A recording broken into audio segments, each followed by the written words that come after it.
get Atiku Abubakar. We'll also get Asiwaju Bola Ahmed Tinubu, and so on and so forth. We hope that everybody will come on the platform here and there to come and really tell us what they're going to do with Nigeria. And what I want us to do on the platform is to listen to them very well, do our own scoring. I think the group will also be talking to us about our scoring program to score all these leaders, to make sure that this time around there's a technical basis on which we are selecting leadership, and it's not just going to be on emotional basis or this or that or tribe or religion or things like that. We want to select our leader. We want to get our leader right this time around. We want to be sure that everybody is on the same page in the selection of this leader. So we'll get as many of them as possible to come and talk to us. And we have all the programs recorded so that you can go back on YouTube and reassess the program and so on and so forth. So if you're on the program, you have access to any of the governorship candidates anywhere in Nigeria, and you think you can bring them on the platform, please let us know. Okay, let Olu Victor know. His number is 0703 187 1514. 0703 187 1514. Let him know so that we can arrange to talk to every single one of them. Our speaker today was born on the 16th of February, 1971, and he's popularly known, or better known, as a Nigerian human rights activist, a pro-democracy campaigner, and the founder of an online news agency called Sahara Reporters that has been known to bring quite a lot of distinguished and outstanding news, expose, news behind the news, and so on and so forth in Nigeria. He studied geography and planning at the University of Lagos, with his academic program being extended by 2 extra years after being expelled and then reabsorbed twice for students' activism. He was the president of the University of Lagos Student Union government between 1992 and 1994, where he fought a great battle against cultism and against corruption in the university. He holds a master's degree in public administration from the Columbia University. He was arrested by the State Security Service for alleged treason after calling for a protest tagged Revolution Now. He's now the 2023 presidential candidate for the African Action Party, and he previously ran in the 2019 election. Please welcome with me Omoyele Sowore. Omoyele Sowore. Omoyele, if you are online, please let us hear your voice. If you are not, then we will have to move on. Here. Okay. I'm here. Welcome. Now. You are here now. So much. I apologize. I had a little hitch on my internet. Yeah. I must admit that you remind me very much of Fela Anikulapo Kuti. Anytime I see you and look at you, I just remember going to the shrine and losing my shoes in the shrine. But this time around, you won't lose anything. But it is true that I have lots and lots of respect for Fela Anikulapo Kuti. I say, as a matter of fact, once auditioned to act as Fela in Broadway in New York City. I mean, on the Broadway, which is the place where they do all these shows. There was a Fela on Broadway that was very popular. They discontinued now. I went there to try and see if I can act as Fela because I really, really like Fela. Yeah, and they didn't take you. They made a mistake. You look, you're almost a splitting image of the man. Yeah, there was also a time that his daughter came to New York and I were following him. And there was this lady who kept introducing me and her as Fela's children. I kept telling her I'm not Fela's son, but she wouldn't accept until sister said to her, "No, this is one of Fela's children, but not biological children." So until that was the point at which she left me alone. She kept just following me around at this event. I don't blame her at all. Yes. Anyway, thank you very much for coming back on the show, and congratulations on getting the ticket for the party, the African Action Congress Party. Congratulations, and and then again, condolences again on the loss of your brother. I know we spoke at the time, and yeah, I'm really sorry. I hope the family is comforted now and things are a bit better.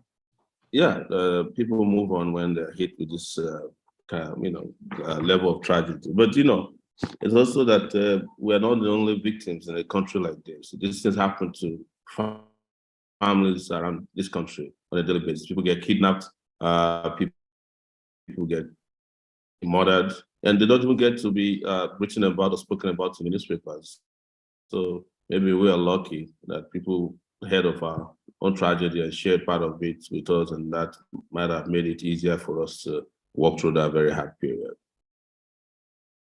Condolences once again. The African Action Congress. Why was that the platform that you chose to run on? May I ask? Yes.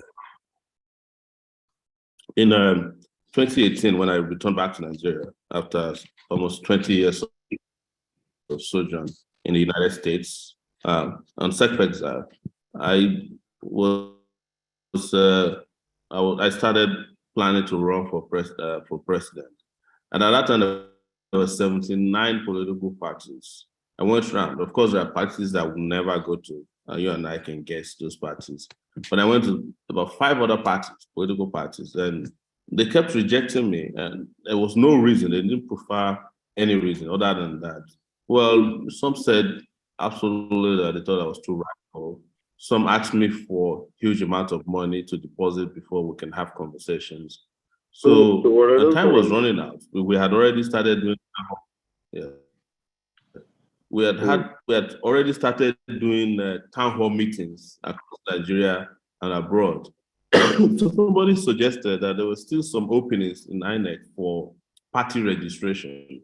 So we quickly applied to register as a party, and we went through the grind in ensuring that we meet the condition, and became one of the freshly registered 25 parties in August of 2018. We opted for the name, the African Action Congress, because it has always been my goal and the goal of people that I admire, who are my mentors, that the African continent will become one country.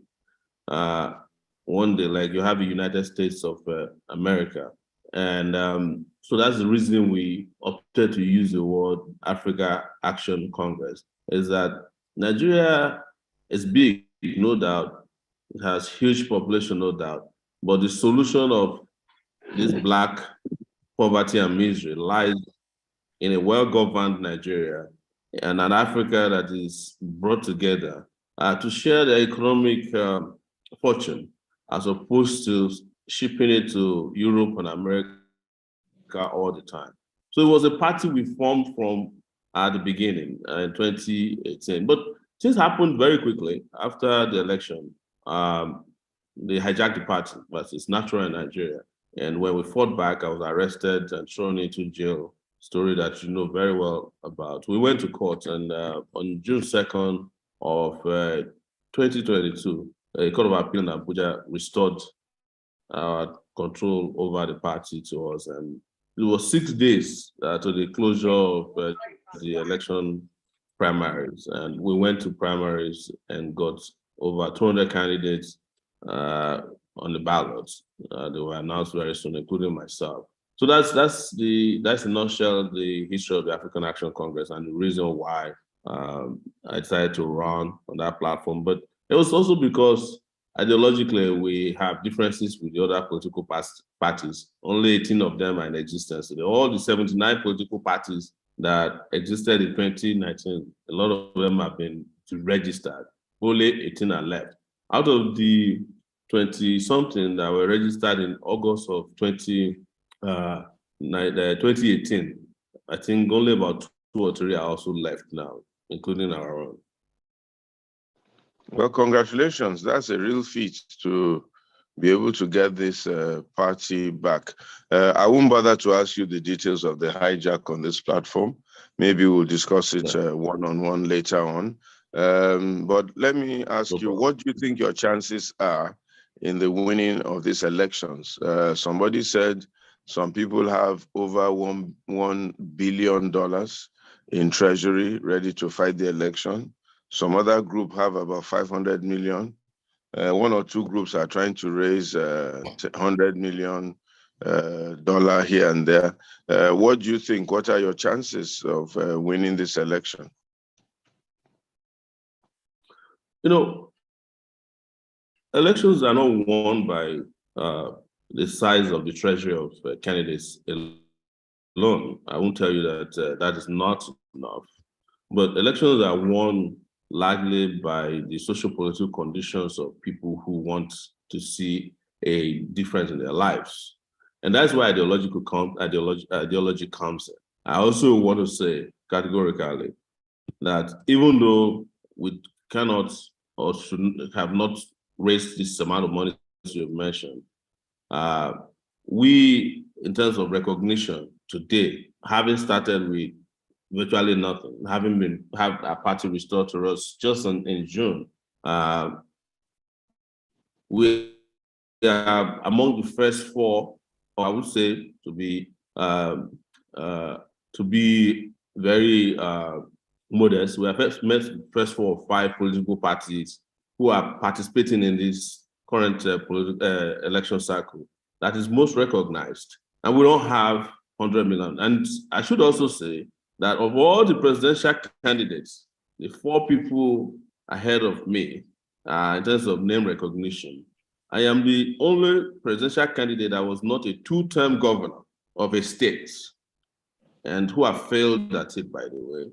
We'll discuss that later. I am not with a foreign account, except in America, where I've lived for 20 years, but not any of those ones that is hidden anywhere. I've never been a vice president of Nigeria with a huge war chest before, but yet nobody ascribes the popularity of ideas and ideology to how much we have to spend or how much we are planning to raise. I think the thing people recognize about it is that there's a young guy, not entirely too young, who is passionate about changing Nigeria, who has spoken to it, who's got ideas, who's got manifesto, and who has demonstrable, verifiable record of having fought for the country he has always dreamt about. So, but the bigger politicians, politicians from these bigger other parties who are former political leaders who have made a lot of money from scamming our people, they have a different idea. They are saying to you, we don't want to change the situation of the country. We just want to buy you over. Let us continue more of the same. So it's very, very important. I think you should be on the lookout for that person that's raising their hands on your stream. That might be one of those people that bomb Zoom. I hope he's not. There's a kid that I see there raising up a hand and, on the Zoom. I think he's been taken out. Anyways, so having said all this, it's not about money. It is about going to the Nigerian people and say to them, look them in the eyeballs and say, do you want to continue like this? Do you want to live in the most insecure country, one of the most insecure countries in the world? Do you want to keep living in the poverty capital of the world?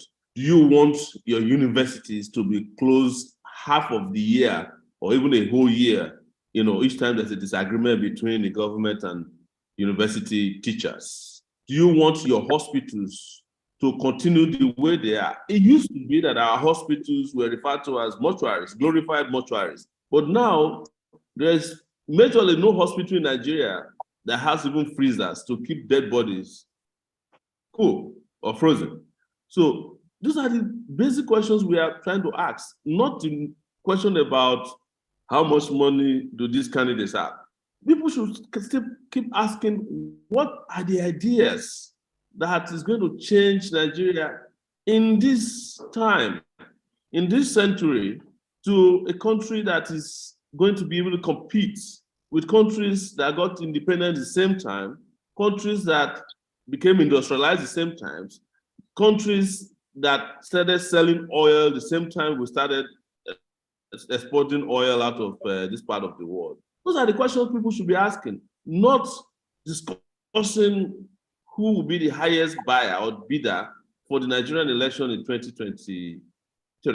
And that is where I think people have come to recognize, I appreciate what we represent from the AAC angle of this election cycle, sir.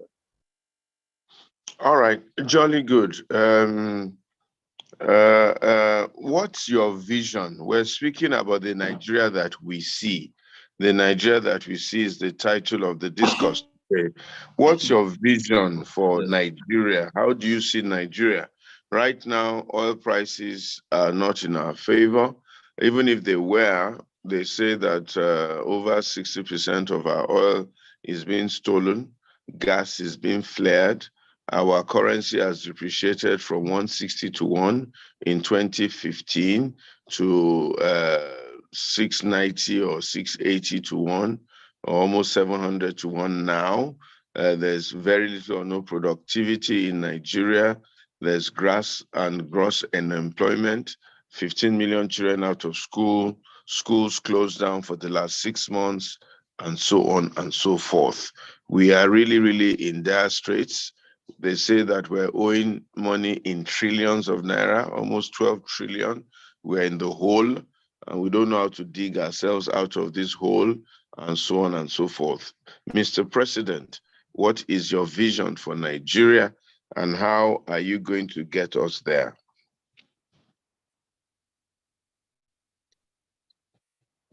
The vision for Nigeria is not something I would describe by way of rhetoric. And what is rhetoric? Rhetoric is to also open one window and start rolling out to you things that I think Nigeria should be. I think the best way to look at it from my own angle, from my own particular circumstance, is what has been my contribution to the Nigeria, that I want to see. And this is why I can't stop telling my own story as a young person who arrived at the University of Lagos in 1989 with 2 bags of garri, 40 naira in my pocket that my father borrowed from a village, Esusu. And I came to Lagos to go to school. And when I got to the university wasn't a bad place. The University of Lagos at that time had water in the hostels. Electricity was constant for any one of you that attended the University of Lagos in the 1980s and early 90s. But Nigeria had a problem. Nigeria didn't have democracy. There was military rule, gross violation of human rights. The environment they're talking about now had come under attack from multinational oil corporations, and they were killing people in Niger Delta region. Corruption had become not only endemic but pandemic under the Buhari regime. And I set to work. Instead of thinking about just graduating alone, I set to work, and I was lucky to have met some of the greatest fighters in Nigeria at that time. The Ghanaian Emirates of this world, Femi Falana, Bekor and some Kuti, Shehu Sani and the rest of them, and we fought as students to make Nigeria a better place, so that I would not be sitting here today just saying, well, I dreamt about Nigeria becoming the United Arab Emirates, aesthetically. What I dreamt of in Nigeria, like Finland, or Norway or Denmark, where students are paid to actually go to the university. And when they should finish university, they remain there because they get $1,000 per month, And I just didn't sit down there wringing my hand. I went to work, and over these years, with scars to show for it, with punishment, with persecution, we were able to reach that destination of democracy in 1999, before I left Nigeria. So talking about that vision for Nigeria, it has escalated more based on my experience, exposure, and even education. And that is to say that in the nearest future, well, some of my vision about Nigeria is something that should have happened years ago, because mobile telephoning, for instance, should have arrived in Nigeria in 1993. It didn't come until 1999 because of Abacha regime and military rule. The roads that we are building now that takes 20 years, takes 6 months, And I hope you're still hearing me, sir. I'm hearing you, yeah. So this vision, yes, we have compiled into what I can call a contract, a social contract with Nigerian people, and built a website around it, and spoke extensively about the 10 most important things we want to do that is driven by sustainability and technology. And that is, one of it is that we must restore just not anyhow security to this country, but the security that you call security. Not only would we say, well, the attacks are not happening again, but we're able to stem them. We have discussed the issue of power, energy, that the Nigerian energy problem is what is standing between Nigeria and industrialization and civilization in a lot of ways. And that we must move away from the past in which our children jubilate when light comes on, because we have 4,000 megawatts of electricity. Whereas a country like Egypt, Morocco, have 60,000 megawatts. And as of 2 years ago, Egypt, with a former general in the army, who is back as a leader, not my favorite, has been able to hook every house in Egypt to their national electrical grid by providing electricity sources and mixes that has solved their problem. Nigeria, however, with a former general also, has been able to only provide 4,000 megawatts of electricity that can be transmitted. They have capacity to generate 7,000, capacity to transmit only 4,000. So we are talking about building infrastructure. We have infrastructure shortages. But most importantly, this vision can also not be driven by just mere promises of, we'll give you electricity. Sometimes I feel bad, honestly, Pastor, that we are still promising good roads in 2022, things that a lot of countries take for granted. I mean, in new countries like Ghana, I've been going to Ghana since 2005. I'll come to the US, from the US to Ghana. And each time I come to Ghana, which is every year, I don't recognize Accra. I don't recognize other parts of Ghana, because development is what it is. It has to be happening dynamically and constantly. So I mentioned 10 things, and so part of this includes healthcare, how to mechanize our agriculture and let it be technologically driven, how education can benefit a large number of our citizens in such a way that university students are not just 0.5% of the population of Nigeria, because only 1.4 to 1.7 students going to schools in Nigeria at the tertiary level. We have 200 million people. How do 1.4 million people develop a country of 200 million people? We need to invest aggressively in all these areas. But we also have a country that has structural problems rooted in some of its past, one. Secondly, the manipulation of the present. One of the solutions to those, which I have spoken extensively about, is the Constitution. That this Constitution must be taken down. The Constitution must be brought down. It is not a legitimate document. It was created by the military and imposed on the Nigerian people. The Nigerian people did not create the Constitution in 1999. The 1999 Constitution created Nigerians of today. And any country where the Constitution creates its citizens is a problematic country. You can't get it right in a country where the constitution creates a citizen. It should be the other way around, that citizens create the constitution that want to be governed by. So to just make it very easy, I have just put these tangibles together and said to you that that future and the vision you are talking about will be driven by my understanding, written understanding of how the solutions can be found. It will be powered by my integrity and an experience as a Nigerian who is passionate, sometimes described as too passionate about the future of this country. And the most important thing is that I do not have any relationship, and I say this openly, with any of the godfathers, godmothers, or god systems in place that had made even some of the simplest tasks, the low-hanging fruits, to be undertaken for the development and for the good of the people of Nigeria. So the moment you have all this cocktail in place and you get the right leader, there are so many things, Pastor, that can be done in the most simplest thing that doesn't require, it's just like, and I'm sorry to say this, I don't intend to, mock people with leprosy. But, they say it in, I think it's a Yoruba adage that, when you give people with leprosy a cup of milk, it's a very difficult thing to handle because the fingers are not there to stabilize it. It's the same thing with our leaders. There's no task you give to people who don't understand how to do simple things that will not be complex. That's why they keep telling you, Nigeria is complex, Nigeria is complex, Nigeria is complex. And I ask you, it is the leaders that don't understand the nature of complexity itself. Otherwise, what is complex about finishing Lagos-Ibadan Expressway in 2 years or 6 months? Why should it take 20 years? And how is it that the same Nigeria that is complex to complete a 120-kilometer highway is not complex to steal from? Complex countries are the most difficult places to steal from, like the US. You virtually cannot steal, even as a public official.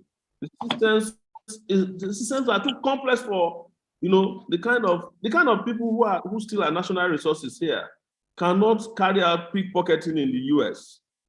So, but yes, but here, whether they have brain or not, they will be able to steal. Our accountant general just walked away with 150 billion naira, spent a few days in detention, and is back home. I heard he just got married, and I'm sure very soon they will be throwing chieftaincy titles at him. Political parties will be begging him to come and become their candidate for the next gubernatorial election in his state. I can guarantee you that he might become an ambassador to Nigeria, plenipotentiary, in charge of several countries. He will get the front row seats anywhere he goes, churches, mosques. But guess what? Ask about Malaysia today. A former prime minister of Malaysia went to jail last week. His wife was also sent to jail this week. How much did they steal? Probably not as much as our accountant general stole. Okay, thank you, Yele. Let me ask you one or two other questions. First of all, there's a court case, or you were in some kind of house arrest or house detention the last time we spoke. What has happened to that? Are you legally off that hook now, and are you free to walk about? Because then they restricted you to Abuja or something like that. That's question number one. Then question number two, all these things that you want to do for Nigeria, how are you going to raise the money? How are you going to find the money? The oil revenue has dwindled completely. They say we don't have money to do certain things in Nigeria, blah, blah, blah. How are you going to raise the money to do it? Let me address my restriction first and foremost. I've won in the Court of Appeal an appeal against my restriction, or bail condition attached to my restriction, and I was the Court of Appeal agreed that that restriction was, unconscionable, that any Nigerian citizen would be restricted to a city in his own country for offenses that couldn't be defined. So, but they still were holding on to other conditions, including that I cannot travel out of Nigeria, because they argued in their mind that if I travel out of Nigeria, I will have more capacity to mobilize Nigerians in the diaspora in particular, to mobilize them against the Nigerian government, and also sometimes to raise funds for my political activities. So I can travel. I just came back from my grandmother's burial in Ondo State. I'm going to be in Lagos on Monday. By the way, my first time in Lagos since I was kidnapped and flown to Abuja, detained and eventually restrained. So I can move around Nigeria. With regards to money, sir, it is to understand that you barely find any country in the world that can boast of all the money they need to carry out their infrastructural development, to fund education, to fund healthcare, to fund agriculture, and to fund all those good things that their citizens need. So what do countries do? They look at their own revenue first, and then they look at the other opportunities that are out there for you to get funding, and look at what you want to fund. For instance, it is not as if Nigeria is totally broke, as they want us to believe. The problem is that our leaders are bankrupting Nigeria. And bankrupting Nigeria means that Nigeria is not able to access even grants that they give to other people, for instance, to help with polo. There was a time that the Microsoft founder, Bill Gates, came to Nigeria, and he was lamenting in front of national television and inside Aso Rock that I have spent over $2 billion to eradicate polio. What happened to the money? He practically was saying it, let's paraphrase it, that you stole my money. And the man quietly left Nigeria and hasn't been back to Nigeria for a while now, because he saw it. There was a time, Pastor, that even on the religious front, a pastor who was this Palestinian Canadian, I keep forgetting his name now, came to Nigeria and accused his fellow pastors of stealing money from him that he was supposed to be made for a crusade. So what I'm saying is that the atmosphere must be created, the opportunities for you to get funding for projects that you may not be able to raise revenue for are there if you have the right leadership. I lived in the US for 20 years first, and I'm giving all these descriptions anecdotally in such a way that people can get the point. I've lived in the US for 20 years. The US is regarded as the most indebted country. They even have a debt counter in New York. It's like a clock. It's now digital. And every second, how much the US is owing, how much is it owing? And they will say to it, underneath it, this is how much of the money they are owing is your own part. Do you know that there are people, funds out there that are willing to build roads, rail lines? That's how we are building our rail. But they're not happy with you that they bring in their money and you steal it. And then come to our own revenue. What is it that we are doing with the Nigerian revenue? Let's ask ourselves, how much is custom generating, in terms of revenue? How much is getting to the people? Because if you look at what they boast to the Nigerian public that they generate on an annual basis from customs, all the income generating or revenue generating agencies, they are typically on paper now, sir, bigger than what our budget is on an annual basis. So how is it that all these revenues you generate cannot cover your budget? Of course, there are people who will be listening to me who will say, Sowore is not speaking economics, but our problem is not an economic issue alone. Yes, there are macro and microeconomic dimensions to it. For instance, the macro level issues about currency. It is very apt, and I should be saying this, that any country that the central bank governor is maintaining multiple currency rates is engaging in public fraud, because there's always going to be some fraud involved when you can buy Naira for $300, you can buy it for 250 for certain categories of needs, and you can buy it for 400 for certain categories. What do you think they will do, considering that we are in Nigeria? It's for the officials themselves to be buying at 250 and go and sell at 700, because it's the most lucrative investment you can make in the world. So the moment you leave these fiscal policies in the hands of rogues and crooks, you are not going to get your currency stabilized. You can't get your revenue stabilized or revenue system properly secured when, according to, Pastor, hear me now out, when according to the chief of naval staff and NNPC MD 3 days ago said that we are losing 700 barrels of crude on a daily basis, even at the time that is selling at 100 and something per barrel. And they mentioned this, sir. And when I was on your show the last time, you had to caution me several times.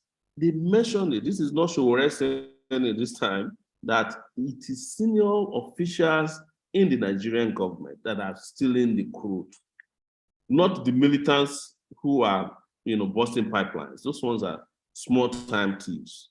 They said this is 3 days ago. So how do you have these contradictions and keep questioning where is it to raise money? There's plenty of places to raise money. There's actually money in the system, but the problem is that is the money being applied to the needs of the people? That's the question we should be asking ourselves, so that we are not burdened with the economic question of survival when, as a matter of fact, we are the ones that are victims of the manipulation of our currency, the stealing of our crude resources, oil crude, and the misappropriation of our fees, of our funds. We should not just be pigeonholed to be explaining to people, to be explaining to our leaders that we are not doing well, and they keep telling us, oh, it's not us, it's you. Explain to us how you want us to help you. And when we point to them that, but your accountant general just stole 150 billion naira, they said, no, he didn't steal it at once. Whether he stole it at once or he stole it over time, $150 billion has disappeared.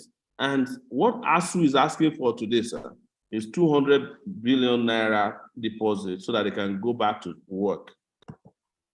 They said the money is not available. Where do you raise the money from? But we were told just yesterday that Katsina State got 6.2 billion naira for some kind of cattle ranch project. We were told last month that our government bought 10 jeeps worth $10 million worth of cars for Nigeria Republic. Our government that is broke, that cannot raise money, gave Afghanistan $10 million, government to government assistance. But we can't pay our workers minimum wage, a living wage. We can't pay our lecturers so that the universities can reopen. We can't complete our roads. We cannot secure the only functioning train transportation system, one of the shortest in Nigeria. We can't build hospitals. We can't do anything. And every time when we raise these issues, we are confronted with the same question. Where do you want us to get the money from? You know, my elementary answer is, first, where do you get the money you steal from? Because, sir, I live in Abuja for 3 years now. Construction has not stopped in Abuja since I came to Abuja 3 years ago. I keep seeing houses popping up everywhere. Even under COVID, when COVID shut down the rest of the world, life did not stop in this Abuja in terms of construction of houses. I just kept seeing mansions everywhere. So apparently, some people don't have a revenue problem. They don't. But the majority of our people do, because they have been changed. Thank you. All right. Can you hear me? Loud and clear, sir. Okay, so what do we now do going into the future in this great country called Nigeria? How are you going to choose your team? Who is going to work with you? And what really are you trying to prove by being president of Nigeria?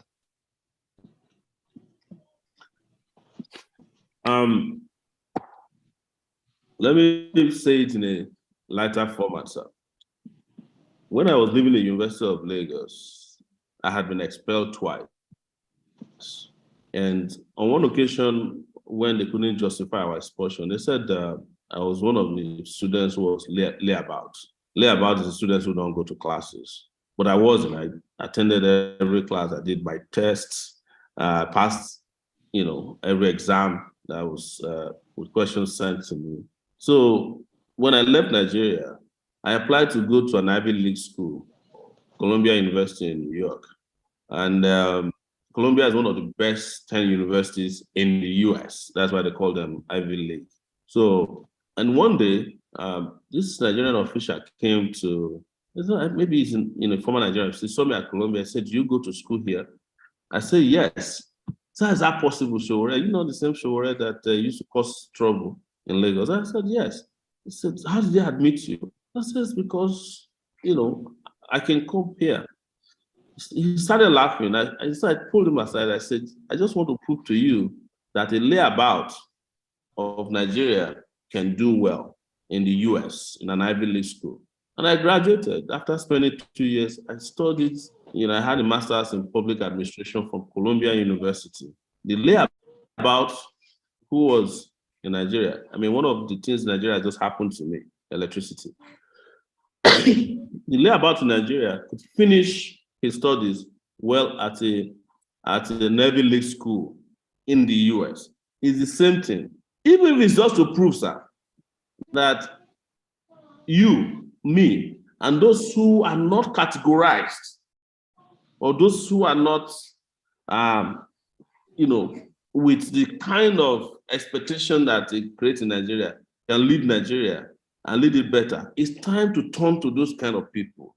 But on a serious note, I'm not trying to prove any points by being president of Nigeria. I think the only leaders that I've seen who came to prove any point about being president are those who came twice. They just want to show that, what Obasanjo was around in the 70s, he came back to prove a point. Buhari came to prove a point. And they came to prove a point that they didn't punish us enough the first time they came, to prove a point that they can be treated as the animals that they have always called us in their private sitting rooms and meetings. And that's what exactly they came to deliver. But it's not about proving a point. For me, it's about the dignity of Nigerian people. That one of us who's got the passions, who's got the intellect, who's got the vision and the mission is out to change the course of history. And I would say to you, before people start arguing that, "Oh, why don't you go and start from somewhere?" Two things, my response to them. If your dreams are small, stick with them. My own is massive. The second aspect of it is that we can do it. I can run this country better. In fact, there's no Nigerian president in my lifetime, and this is based on my own personal conviction, and I'm not bragging, who I believe could have done a better job running Nigeria the way I would do it. If I was made president of Nigeria at 22, when I was in University of Lagos Student Union, I would have done a better job And everybody watching me will confess to this, than Babangida, who was the president then, or Shoneko, or Abacha, at 22. Because at 22, I'd already had a vision for democracy at the age of 22, and fought for democracy at the age of 22. I was one of the people with Abiola fighting for democracy. So my thinking or my saying is that some of these things are questions that we should not be asking. By this time, we should have had a 35-year-old guy running Nigeria the same way a 35-year-old guy is running Chile, the same way a 30-year-old guy is running France. Youth energy, intellect. I'm not saying that old people cannot run a country, but old ideas cannot make any country work. Sick people cannot run a sick country. So it is very clear that the issue should not be about competence. The conversation between me and the other side is not competence. I'm definitely more competent than most of them, if not all of them. Like I intro my conversation with you, every other person that we are going to be running against in this election have run a state before for 8 years. 8 years, they ran a state. The one that ran out of Lagos turned Lagos into water. If you are not a scuba diver in Lagos now, you can't be sure of survival during the rainy season, because one day water may just come and carry the whole place, because they built a city without drainage. They built a city without how to empty waste. And whereas cities like Lagos around the world have become resources unto themselves. The waste in Lagos alone, in this modern technological age, can generate enough electricity to power half of Lagos. Just waste. I'm talking about both physical and liquid waste, because we don't have nuclear waste in Lagos. We don't have a nuclear plant there.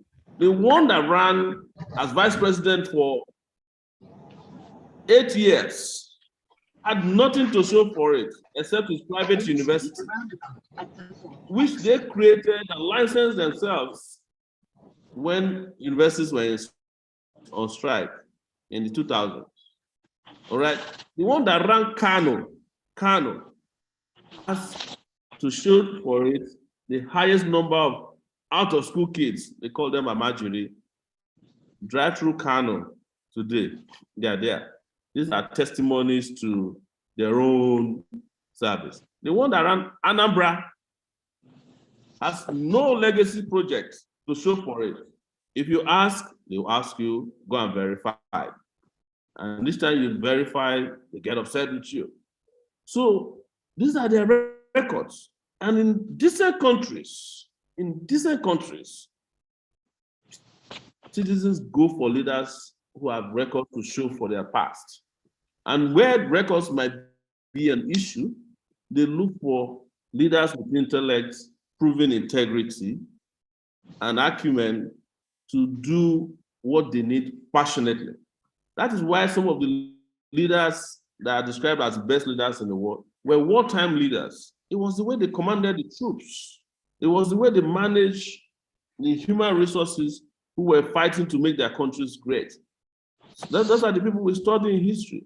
And Nigeria needs that now, not the guy who promised that he will spend $2 billion on an election.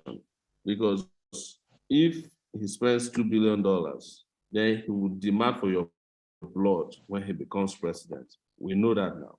Not the one who said he has $100 million or 5,000 to give to voters. When you get your 5,000, you have just signed your life into slavery forever. And not the ones who said they want to raise huge amounts of money. The truth is that crowdfunding will not produce that kind of money. That means you are relying on some godfathers on that ground. And some of them have shown themselves.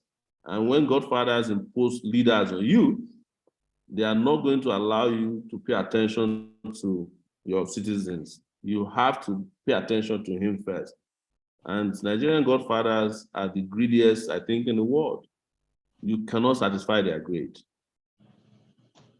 So, not proving a point, It is that we have reached that point, and we are 2 points now, sir. Before you ask your next question, we are at a tipping point or a turning point.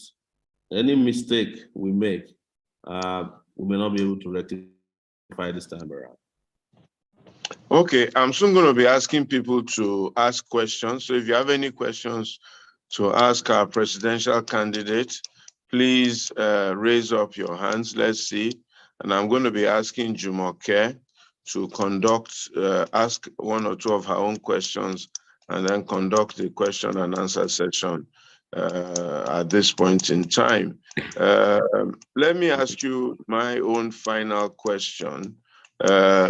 What is your strategy, if you are able to disclose it, to enable you and your party win this election? How are you going to be able to capture the hearts and the minds of the electorate? How are you going to prevent there be vote rigging or whatever it is? I now hear that there's no longer going to be electronic transmission, but some kind of manual collation. I don't know if you've heard that. Are you going to ensure that it's a free and fair election, and how you or your party in particular is going to win this election? Yes, thank you. Let me just give you a little background to the election to expect. And this is not to scare Nigerians, it's to prepare your minds for it. This election has been rigged. It has been rigged already, but it's now also been actively, dynamically manipulated. And what did they do? There are 4 places, because you have to understand the problem before you fight it. There are 4 ways that they rig election in Nigeria. Money, that's number 1. Then the use of security agencies. And to this extent, the legacy parties go as far as monitoring transfer of officers in the army, police, whomever is going to be involved in the election. The third, and one of the most important, is the personnel that they put in INEC, the Independent National Electoral Commission. And as we are speaking, they have actively staffed INEC with a lot of members of the card-carrying members of the APC. If it is not card-carrying members of the APC, if it is the PDP that's in power, it's the same thing that they do. And the last is what happens on election day, and which is, violence, vote rigging, carried out.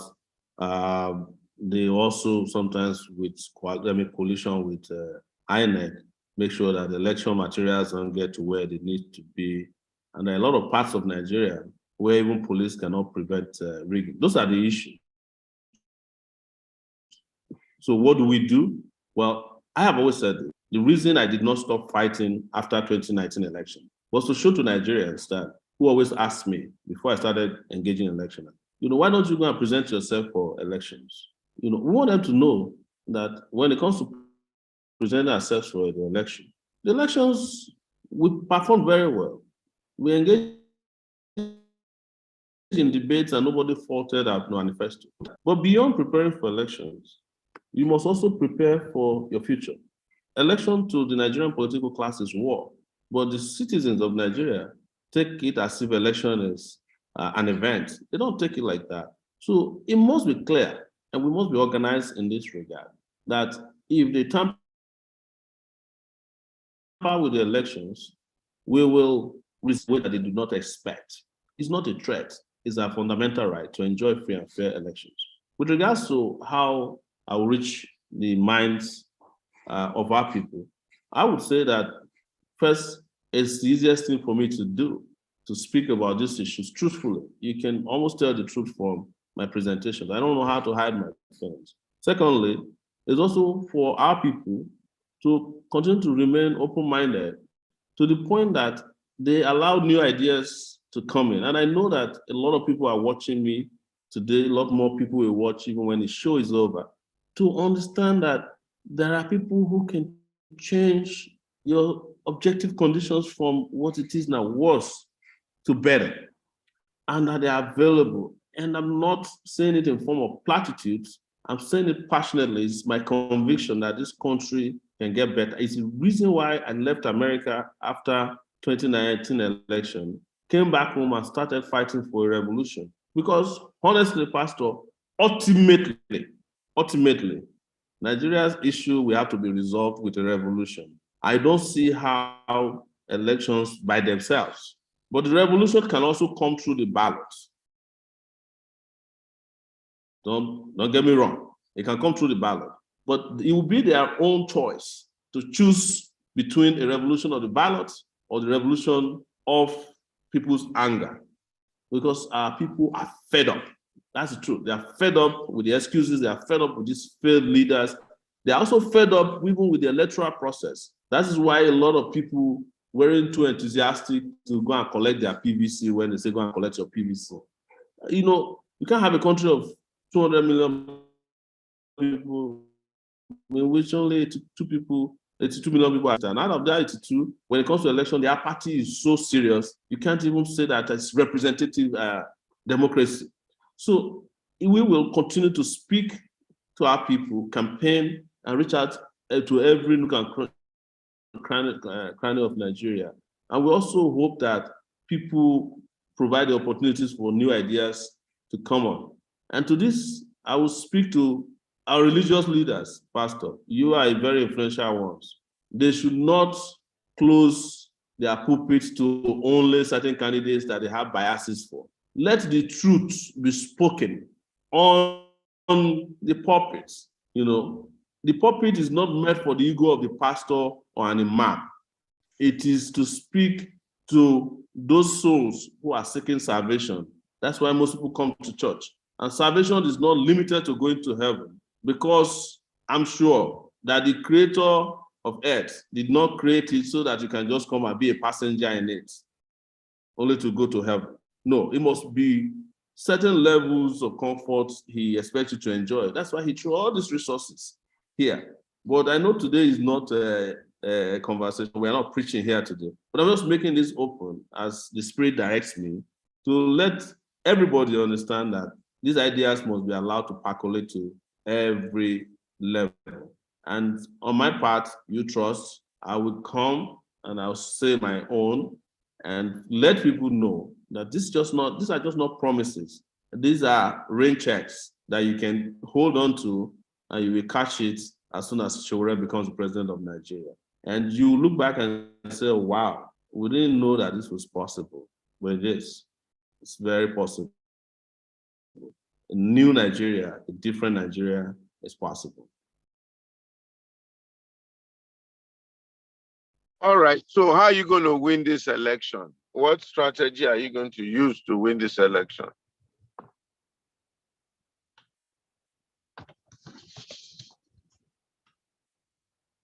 Did you hear me? That I'll keep to myself. Me again, so that I won't be able to participate.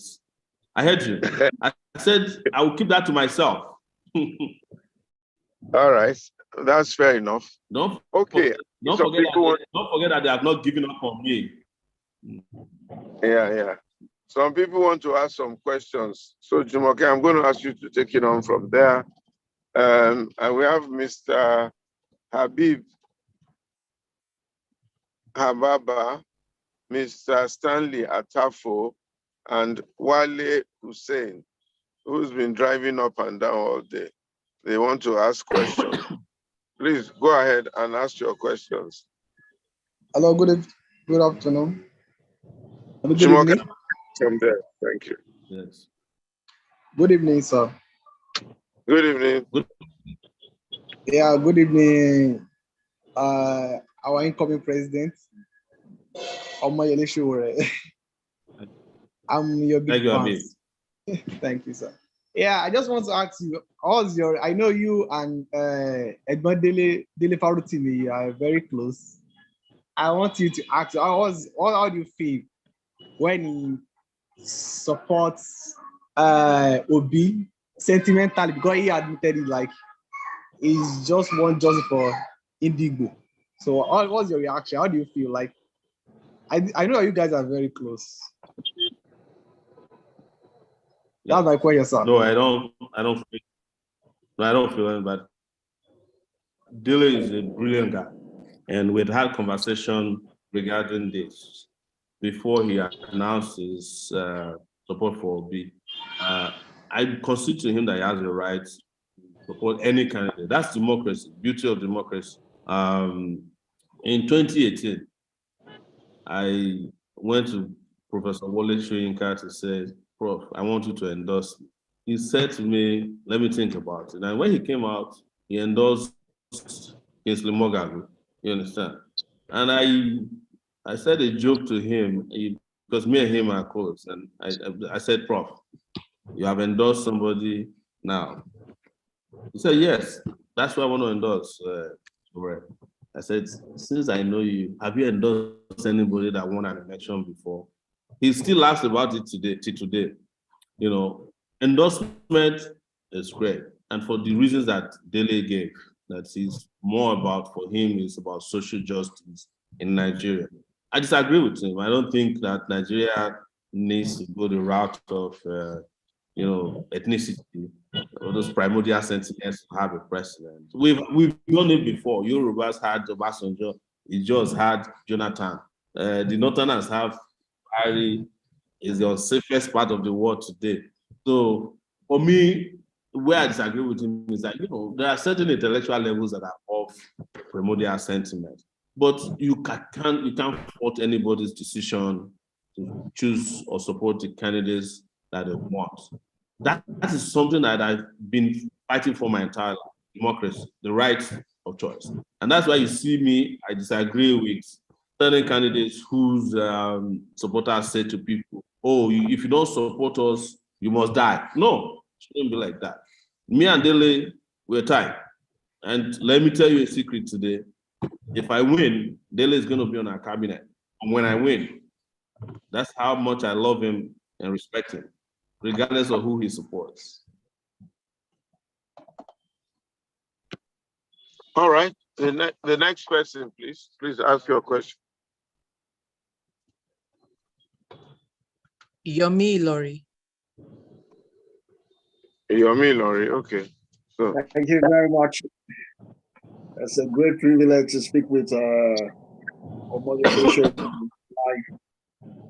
And thank you, Pastor Ighodalo, for setting up this platform. I'm not your fan.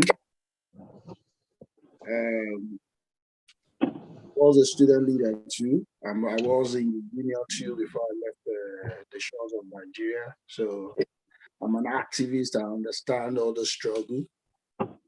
And I've seen that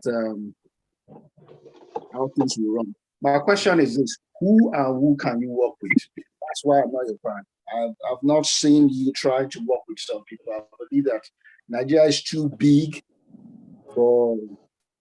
You are good, but Nigeria is too big for any single person to take charge now. We need a network of people. Who can you work with? Amongst those who are in the public sphere contesting, and among those who are who've got a voice. You've mentioned someone now who did not endorse you. I like that. I follow Dele Famiroti very well. Who can you work with, please? That are contesting now. Thank you.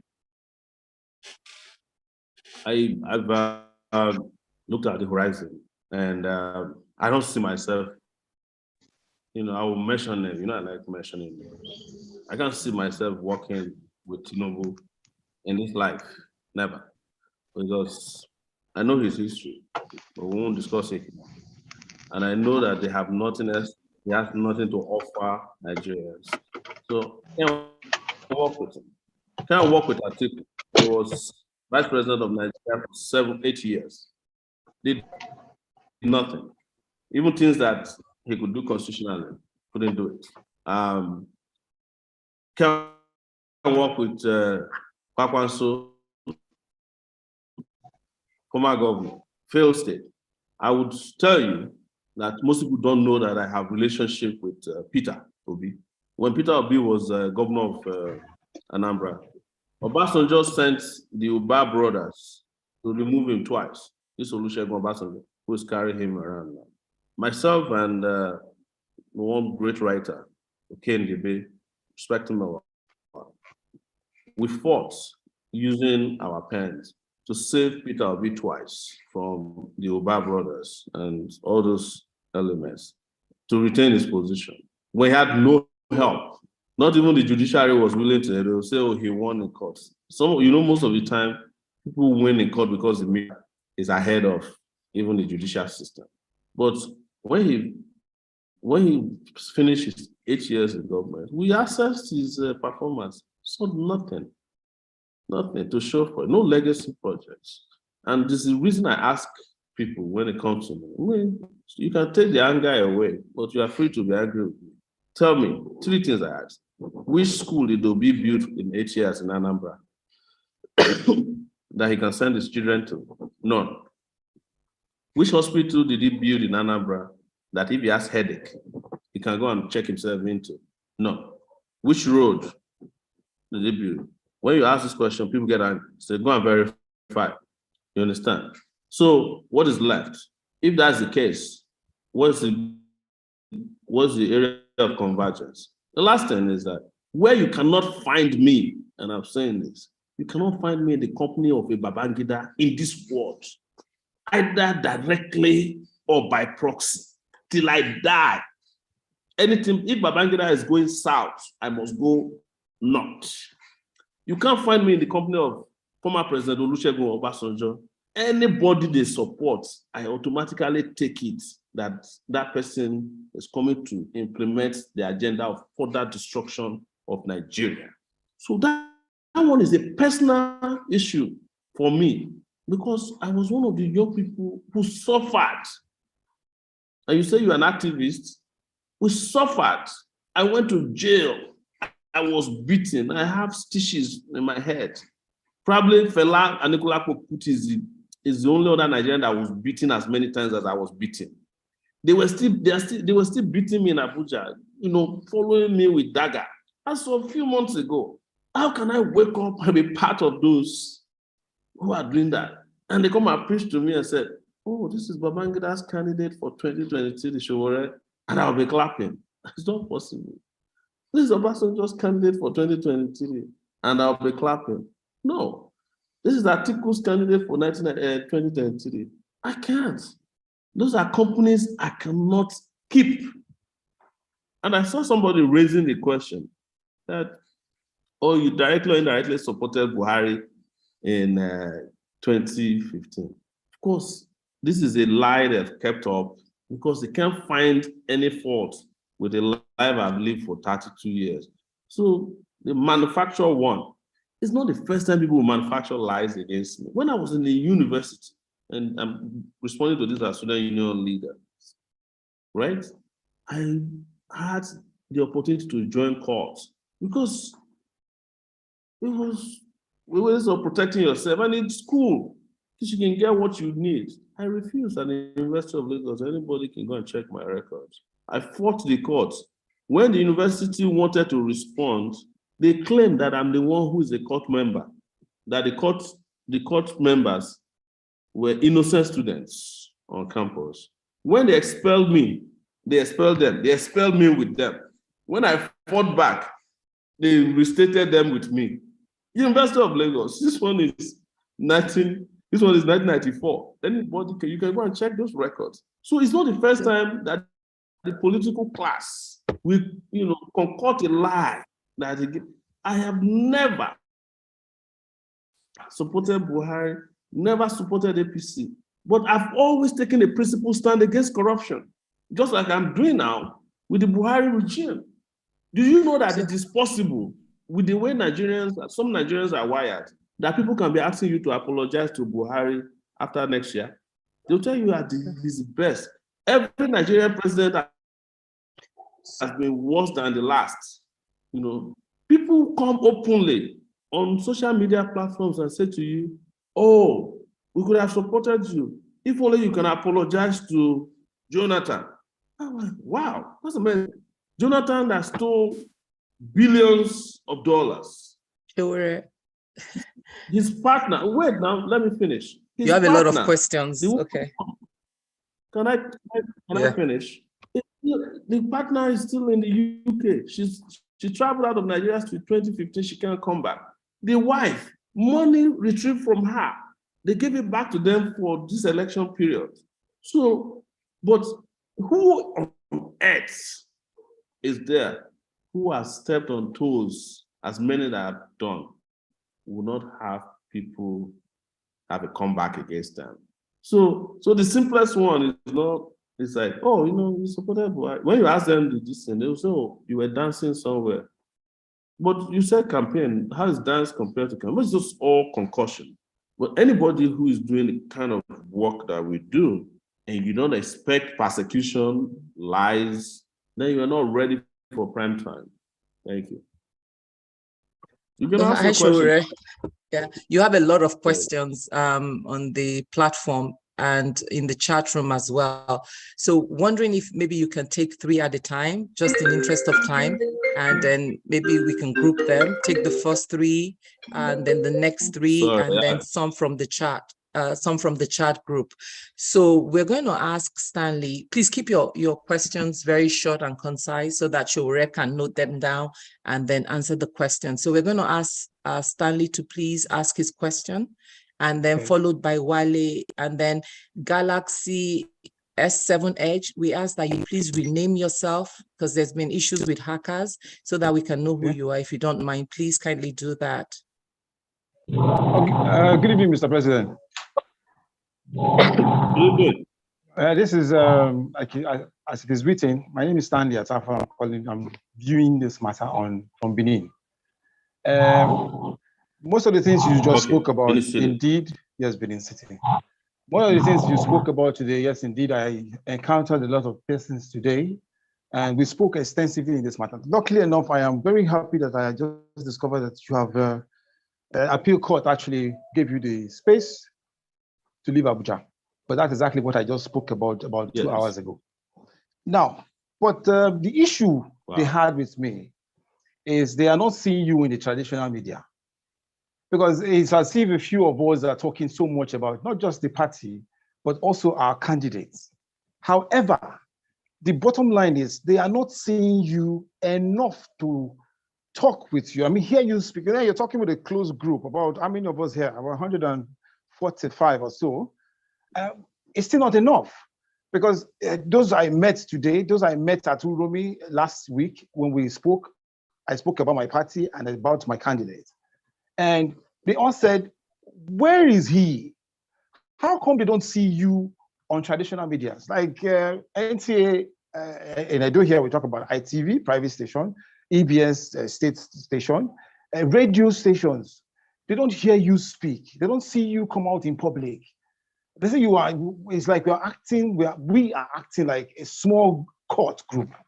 Well, my defense is that every organization itself is a court group because you have to be a member of the group before you can be allowed to be. But then this is politics. The question is, how soon can you come up from this kind of group? And let's see you in traditional media. Occasions, thank you, Mr. Stanley. So you can speak. Thank you. That's my question. Yeah. Sowore, can we take Wale and one person and then you can group them? Okay, Wale, can you please keep your comments to like 30 seconds as well because of time, please, so we can take as many questions as possible. Thank you. Wale Hussein. Good evening, everyone. Can you hear me? Hello? Yes, we can hear you. Go ahead. Good evening, everyone. Thank you, Pastor Ituah, for this great opportunity and this platform. Mr. Sowore, I have just 2 questions for you. Recently, I went for a conference in Agbo with about participants of about 28 people. Because of the insecurity of the country, I have to pay about 350,000 for a 28 coaster ball. So I paid 350,000 for 6 armed policemen for 3 days. And I was wondering, how did we get into this mess? So for me, the issue of security is very, very paramount. That is number 1. Number 2, I happen to be a victim of of this code?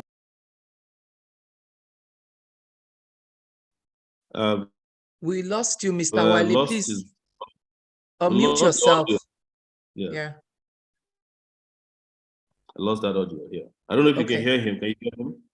I can't hear him. So I think so I'm going to, let's take Oluyemisi, maybe while he's trying, let's take Oluyemisi Susan and Galaxy S7 Edge. If you can rename yourself, please. We're trying to curb hackers, so please rename yourself before we call you. Oluyemisi, please go ahead with your question. Yeah.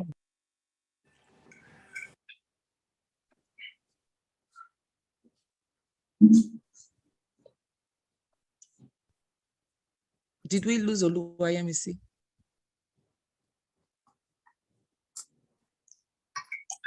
Okay, so we'll go to the next one. The next one is Chinedu Akiti. Hello, can you hear me? Okay, now we can hear you. Go ahead, Yemisi. I can hear you loud. Okay. How have you been Oh, I'm all right. able to register your name and your party in the hearts of the masses? Hello? Hello? Can you repeat the question, please? How have you been able to register your name and your party in the hearts of the masses up to the level of the grassroots level, that each market woman, when they call your name and your party, they know, yes, this is the person and this is attached to so party, in as much as, everybody, both young and old, knows the other party, PCP, able to achieve. Okay. All right. Are you done with your question? I think her audio is shaky. So maybe if you can take all those questions and then you take the next group. You have quite a few questions. Yeah, I think the first person I had to, if I recall, the first person was talking about going to a conference in which I had to pay $350,000 for police protection. The problems are twofold. One is that police has become a problem for Nigerians, but it's a result of the insecurity in the land. So everybody is capitalizing and cashing out on it. And the second aspect is that this is where the problem came from. The police that should be protecting citizens are protecting VVIPs all over the place and don't care about you. Police don't care about Nigerians. Their bosses are beholden to less than 1% of our populace who have money, who have power, and political influence. They are not only doing that for protection, they also use it to violate rights of our citizens. Since I've been in Abuja, I don't know how many times, well, quite a number of times I have to go and practically extract people from police detention, people who are illegally detained. Everybody does it. Pastors will detain people who have disagreement with them, police officers, ministers. They mostly go after people who make comments on Facebook and social media in general. So that's how despicable things are. But the general problem, the general insecurity problem, comes from leadership. Our leaders are not fit, so many of them. A number of Nigerian leaders today, they are not fit to be admin of WhatsApp groups. And I'm serious, I'm not joking. They're not fit to be administrators of WhatsApp groups. How do you leave a country of 200 million people in the hands of a person who cannot coordinate a WhatsApp group? This is what you get. So until you get that leadership right, and that's why I say, these election seasons must propel our people to have revolutionary thinking. You must also have a revolution of the mind, such that these primordial conversations that stand between us and having a great country will not become, our lot. To be honest with you, sometimes I answer questions that I've answered maybe 1 million times. What else do you want me to tell you? The questions you're even asking me to answer to, you already know the answers yourself. But what is the problem, is that, you know, you don't have enforcers, you don't have implementers who can take care of the questions you're asking. And when those of us who have capacity to do these things present ourselves, you throw more problems at us. It's like each time we provide a solution, you throw problems at it. How can you do this? How can you do it? We'll tell you how to do it, you know. But the people who can't do it are the ones that sustain, you know, or that suck up all your ears, you know, airspace. And that takes me to the question of whether I know market female. I tell you, I know a lot of people, and a lot of people know me. I think I have more than better enough reputation within the political system, especially since 2019, to be able to command a real win in an election. There's nobody who will hear of what I stood for and what I'm still standing for, who will not vote in an election for a person like that. You know, we are in a country where people are voting for heroes, gods that they don't know. How come we're saying that they don't know they are good citizens? Of course, they do. But the good system is skewed against us. And it takes me to the media. The media, the legacy media is also part of the issue. And I raised it recently, and some people said, oh, you know, don't ruffle the feather of the media. I want to, if they are part of the problem, let's discuss it. It's the beauty of democracy. Discuss it, and let us be part of the solution. Because why? The political leaders we have in Nigeria, I mean, also own the media companies.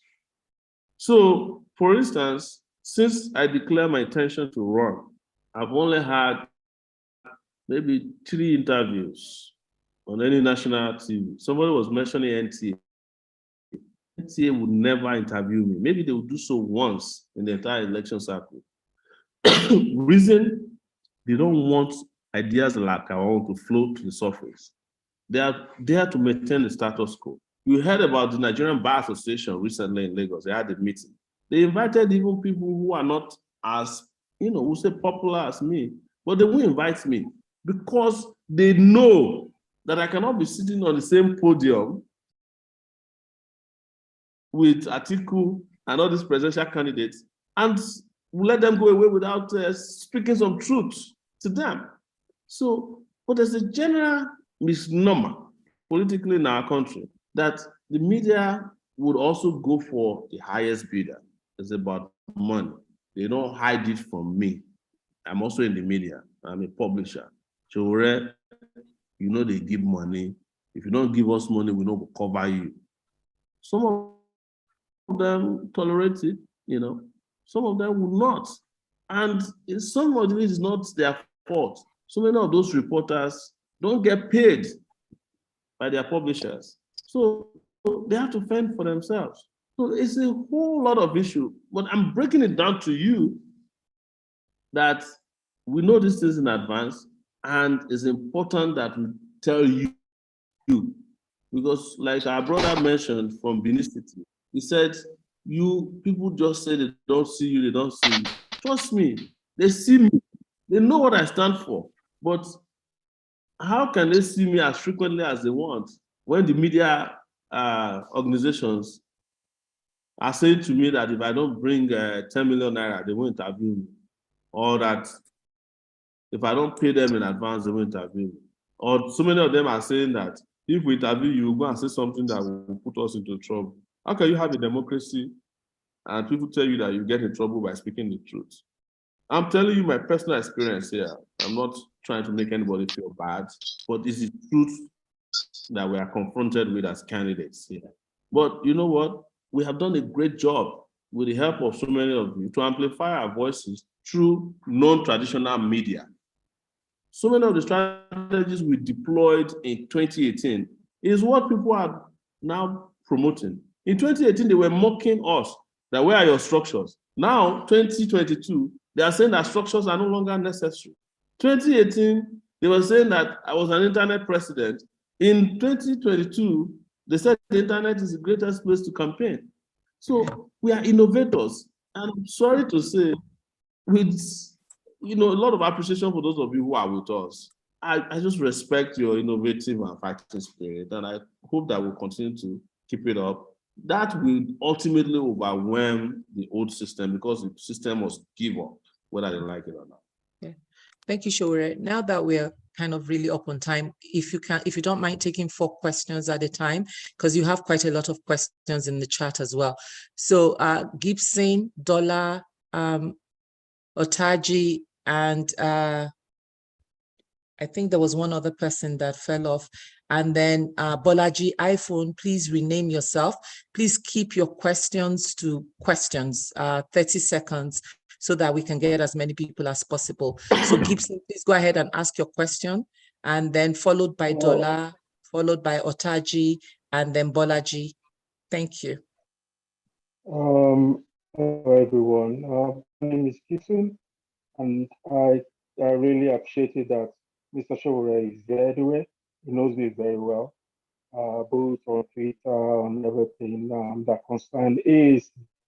But we normally have people that say, that come online and say they are activists, they are an activist or this or that, but then they go against another activist who they think is getting the name. That being said, Mr. Sowore, I really want to thank you for everything you've been doing. And as for me, I want to ask the question, because the question that is always been put forward has always been, hey, what we tackle every time, every now and then, even within the group of AAC, is that they keep on hammering the issue of SUG and the part of having to pay 100,000 naira for a worker. So how will these be? How will these two?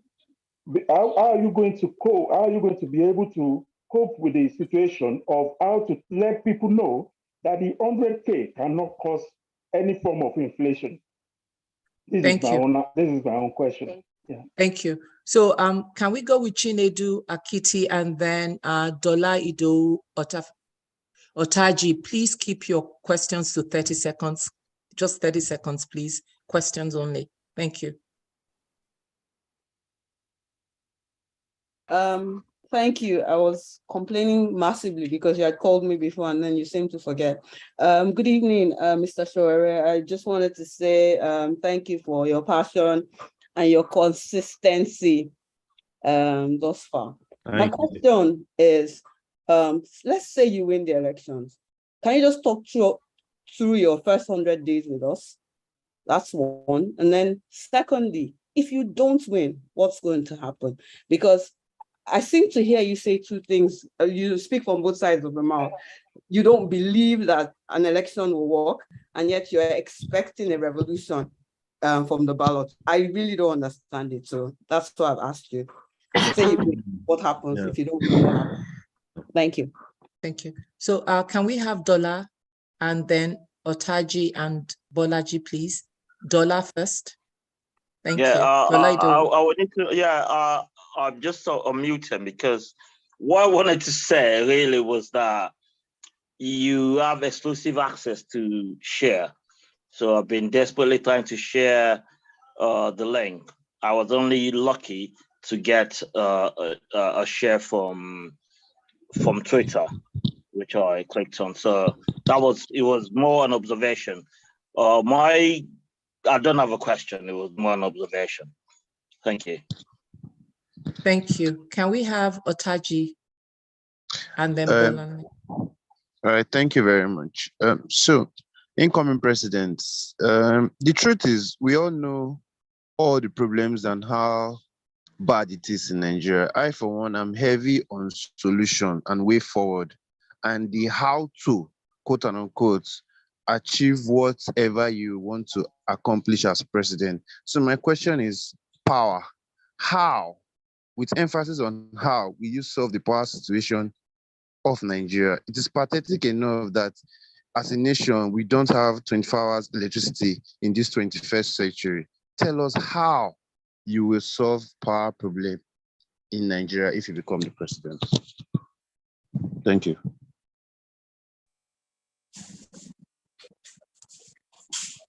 Yeah, the next person is Bolaji. Please go ahead and ask your question.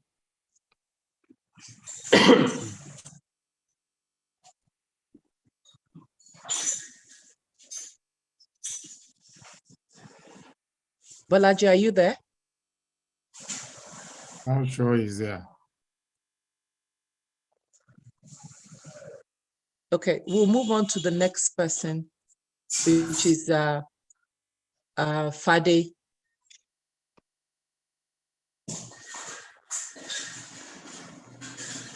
Okay, make we bring the young guy. Yeah.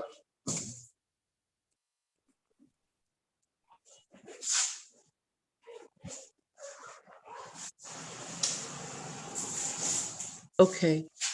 I don't think, okay, Fade, can you go ahead and speak? Yes. Good evening, sir. Mr. Sowore. Good evening, House. Good evening. Yes, sir. I've been an ardent follower of yours since 2018, and I want to thank you so much for all you have been doing and all you have done. And I know you will continue. So my question is, since you said you can't work with any of these people, but I do watch the candidate of Social Democratic Party, that's Adewale Adebayo, and I see that he's also is against the establishment, and he has great ideas. So have you two met and talked about the Nigerian dream, or can you work together with him? Or what's your opinion about the candidate? That's my question. Thank you. Sowore, can you take those 4 questions and then we take the next one and you're done? Thank you. I'll take the last first about working with the SCP. Actually, I have never heard or met him before, but I've been to his TV station a couple of times. Until then, I saw him last week speak for the first time, and I requested to meet with him.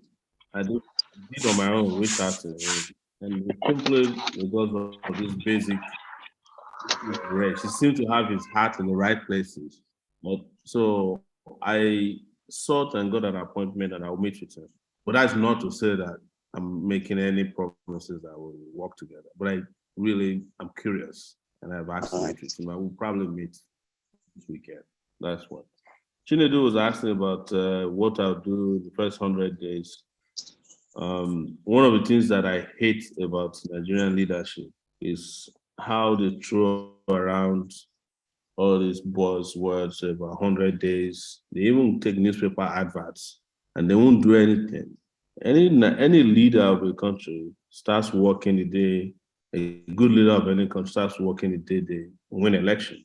The moment the election results are announced, you start building your cabinet, you put in place your plans, policies, you rejig them, you start changing things around. I'm not going to work on a 100-day or 200 days basis. Work every day, we'll hit the ground running. If the questions are about what are the first things I'll do, of course, priority will be security. That first day, I've said it before, I'm going to fire a lot of generals in the army, police officers. It's not because I hate them, but I have anything against them, because I know them, that they are the ones standing between Nigerians and their freedom and security. And I'm not going to do it in a harsh way. It's just to rejig the system immediately, put in place staff, put in place ministers as quickly as possible and get them approved, confirmed, and where possible, use executive orders to fix a number of things. I'm talking about things that are within the Constitution. And as a medium-term project, I am going to start looking towards how to tear up the Nigerian Constitution, set up a body that can put another constitution in place, and that will be representative for Nigerian people. These are radical ideas, And you could ask me, oh, how are you going to be able to do it? Well, I would just say to you that I come from a mentality of doing the impossible. One of the impossible things that's happening to me today is the fact that I could not have thought it was possible if I wasn't tenacious, that I'll be a presidential candidate in 2023 when I'm undergoing trial for treason. The case is still in court, few months after my brother was shot and killed, and I was being chased around Abuja a few months ago with dagger. Police was shooting at me. But I'm a presidential candidate today because I don't give up. And I want that spirit to be what you'll be looking for in a leader. The revolution of the ballot, don't get me wrong. What I'm saying is that if you're engaging in Nigerian elections and you really wanted to produce results, you must diversify your options. Because the owners of Nigeria don't allow free and fair election. And if you want free and fair election and for the results to count, you must have another option. It's just a reasonable thing to do. It's logical. And when you say revolution of the ballot, it's either that the ballot produces a result that the majority of our people want, or the refusal then to allow the ballot to produce becomes an opportunity for revolution. That's what I mean, and I don't hide it. This. Power solution or target. I will go straight to describe how I'm going to do it. You see, as I'm in Nigeria today, there's been improvement in electricity. Why? Because it's rainy season. But the Shiroro Dam and Kanji Dam turbines are supposed to be 4. Only 1.5 of them is working. Those are low-hanging fruits where we can bring in the turbines so that we can have the number of wattage needed immediately in those places where we don't need to break ground. And then we will look at the gas sector, supply gas to gas power stations that are already built but are not being supplied either due to militancy and corruption. Is to supply gas. And what we have on ground is up to 7,000 to 8,000 megawatts of electricity, but we don't have the transmission capacity to put them on the way to our homes and factories. I will make sure that those are resolved almost immediately and start building other sources of energy that will be a mix. And I've mentioned to you, in case you haven't heard about it, but I'm sure you must have, because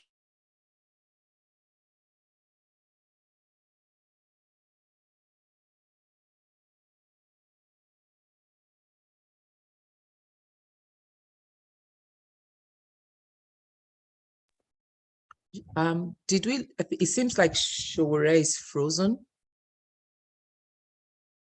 Sowore, can you still hear?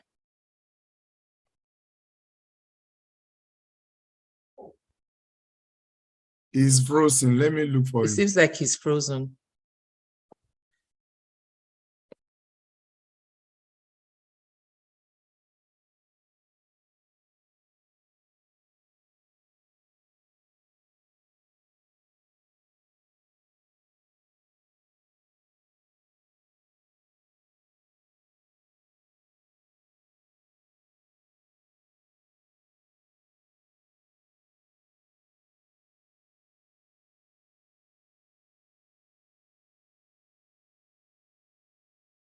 I'm trying to reach him now.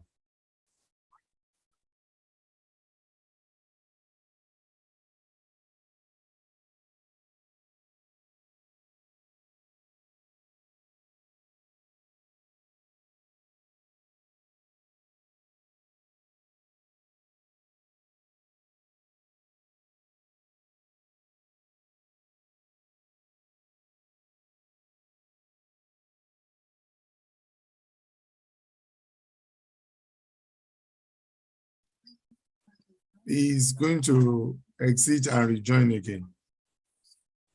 But I think we can continue just discussion generally.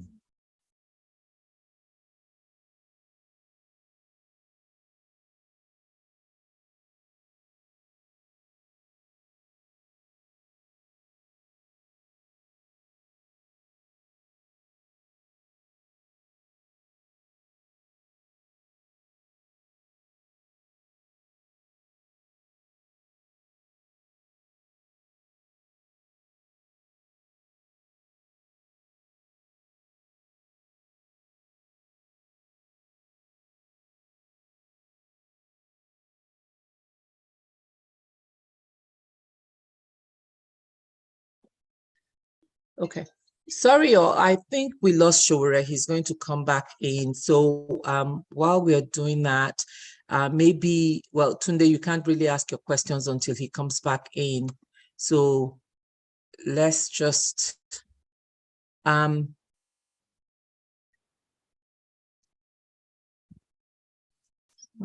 Showore's internet ran out or something like that. So okay, he's trying to, we lost him. Yeah, he's trying to get another modem and rejoin this discussion. So bear with us while we're doing that. So I think you can tell us about the leadership selection form, why we are waiting for Sowore to come. So we, a group of us put together a leadership selection guide to help review candidates based on like 9 different dimensions, their vision for the country, what their manifesto is, their background, international exposure, just key qualities that make up, that can, that contribute to what a good leader should be. And the whole thought is really to get us thinking about how we cast our votes for our leaders, that it's not just along ethnic or religious lines, but for us to take a serious look at the qualities of a leader. And so we would be sharing that link to those of you that are on here to look at it. Is in the works. We plan to roll it out in the next few weeks or so. But to start off, you can just look at it. And that we talk about education, age, background, international exposure, their corruption level, integrity, character, and all the things that we should be looking for in a good leader for Nigeria. So we welcome your comments as we post that link. And I'll go ahead and post it now. Oh, Pastor Olu, if you have it, you can go ahead and post it as well.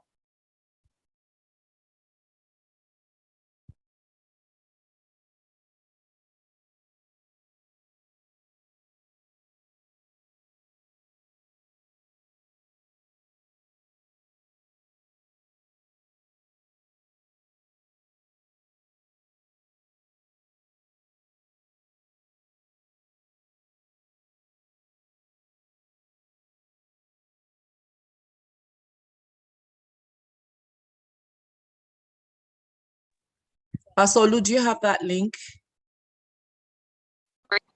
Can't get it immediately now.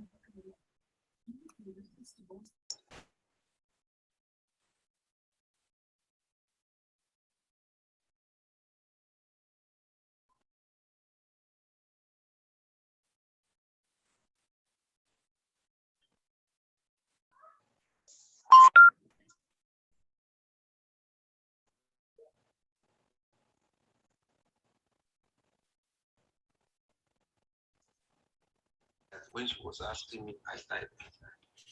Okay. Hi, Jumoke. If Sowore is finding it difficult to come back on, I believe we can sort of like start winding down. If Pastor is still on, maybe we can wrap up and try and call it a day.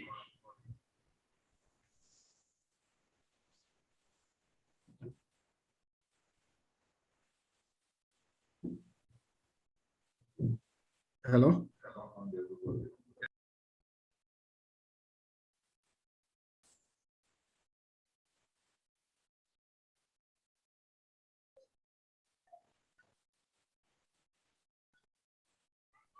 I'm trying to get the link for the form for us to just go through that. I'm working on that. If you give me a second. Okay.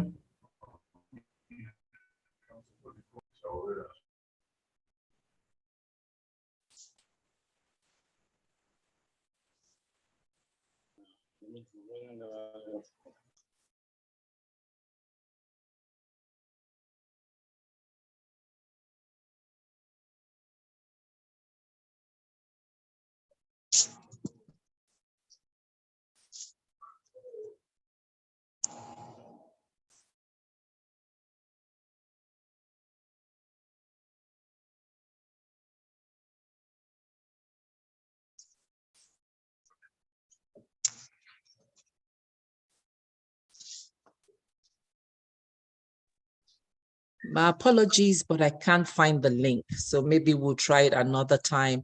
Pastor Sonny, do you have any other comments? I couldn't find the link to the assessment tool. It's probably in the email somewhere. No, I don't have any comments.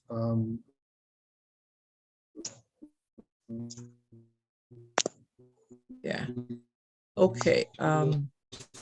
But maybe this is also a good time to see if there's anyone that's interested in volunteering at ALG. You want to make comments? Or comments.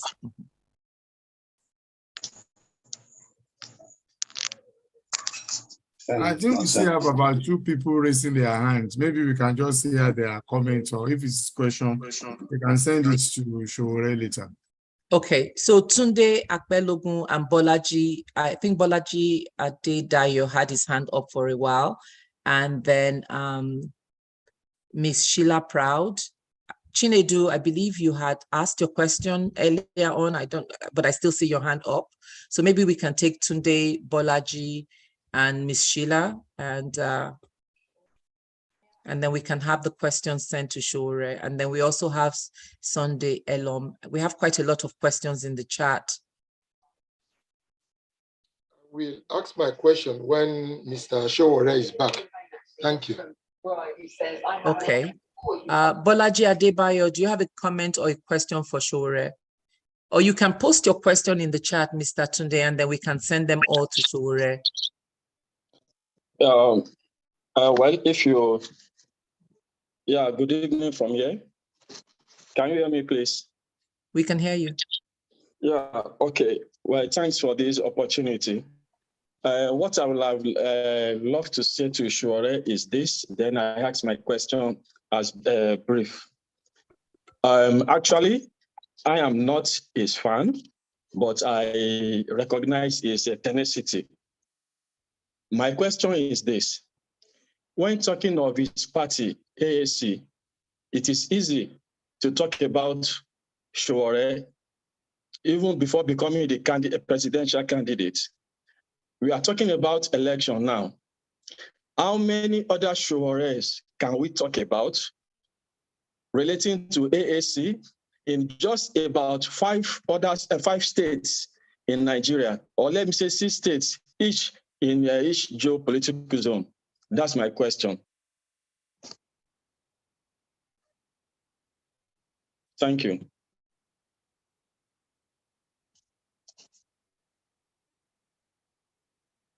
Hello? Yeah, thank you. We heard you. Can we have Sunday Elom ask his question?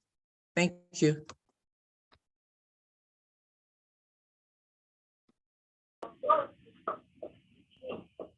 Sunday, can you go ahead with your question? Okay, thank you. Good evening, everyone. My name is Sunday Elom. My question is just simple. Mr. Sowore did mention that the 2023 kind of has been rigged already based on some focus points he outlined.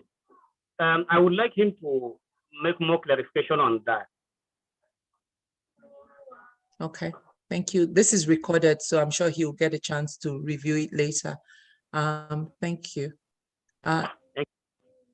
Chinedu, go ahead. I think you had asked a question earlier, but go ahead and ask a question. Yeah, I go ahead and ask your question, Ms. Chinedu. There's somebody who is sending private, really dirty conversations, and I sent. We've removed her. Oh, okay. Thank you. We've removed her. Okay. Yeah, thank you. I mean, unnecessarily threats to life and nonsense, sexual innuendo. I don't know how they get in. Yeah, because that's unfortunately it's Zoom they get in, and so that's why we're asking people that come in with a device name to please rename themselves. But thank you for flagging that. Really appreciate you. So we've removed her, or whoever the person is. I think she identified as Miss Sheila, so she's been removed. Apologies for the obscene chat. So Tunde, you can ask your question. Since it's recorded, Sowore will still get it when he listens to it.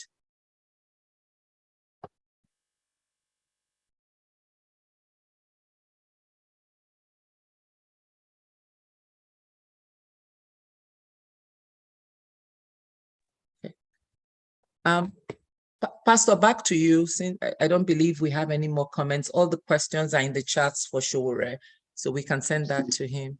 I think we can just close at this point in time. So can I ask Sonny to just thank everybody and close, and then we'll then take it from there. Thank you everyone for coming. God bless you. Sonny, over to you. All right, Pastor. Thank you very much, everyone. And on behalf of the African Leadership Group, the Nigerian Leadership Series, we want to appreciate you for spending the last 2 hours with us, discussing with our guests, Omoyele Sowore. We're looking at the Nigeria we see. You have heard him.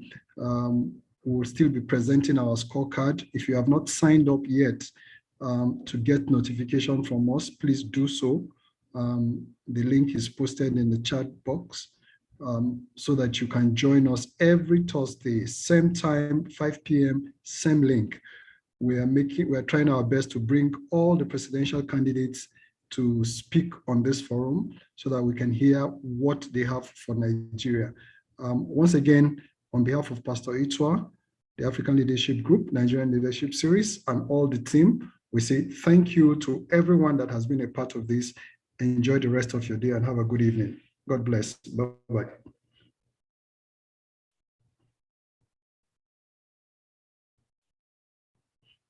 Okay, Olu, thank you.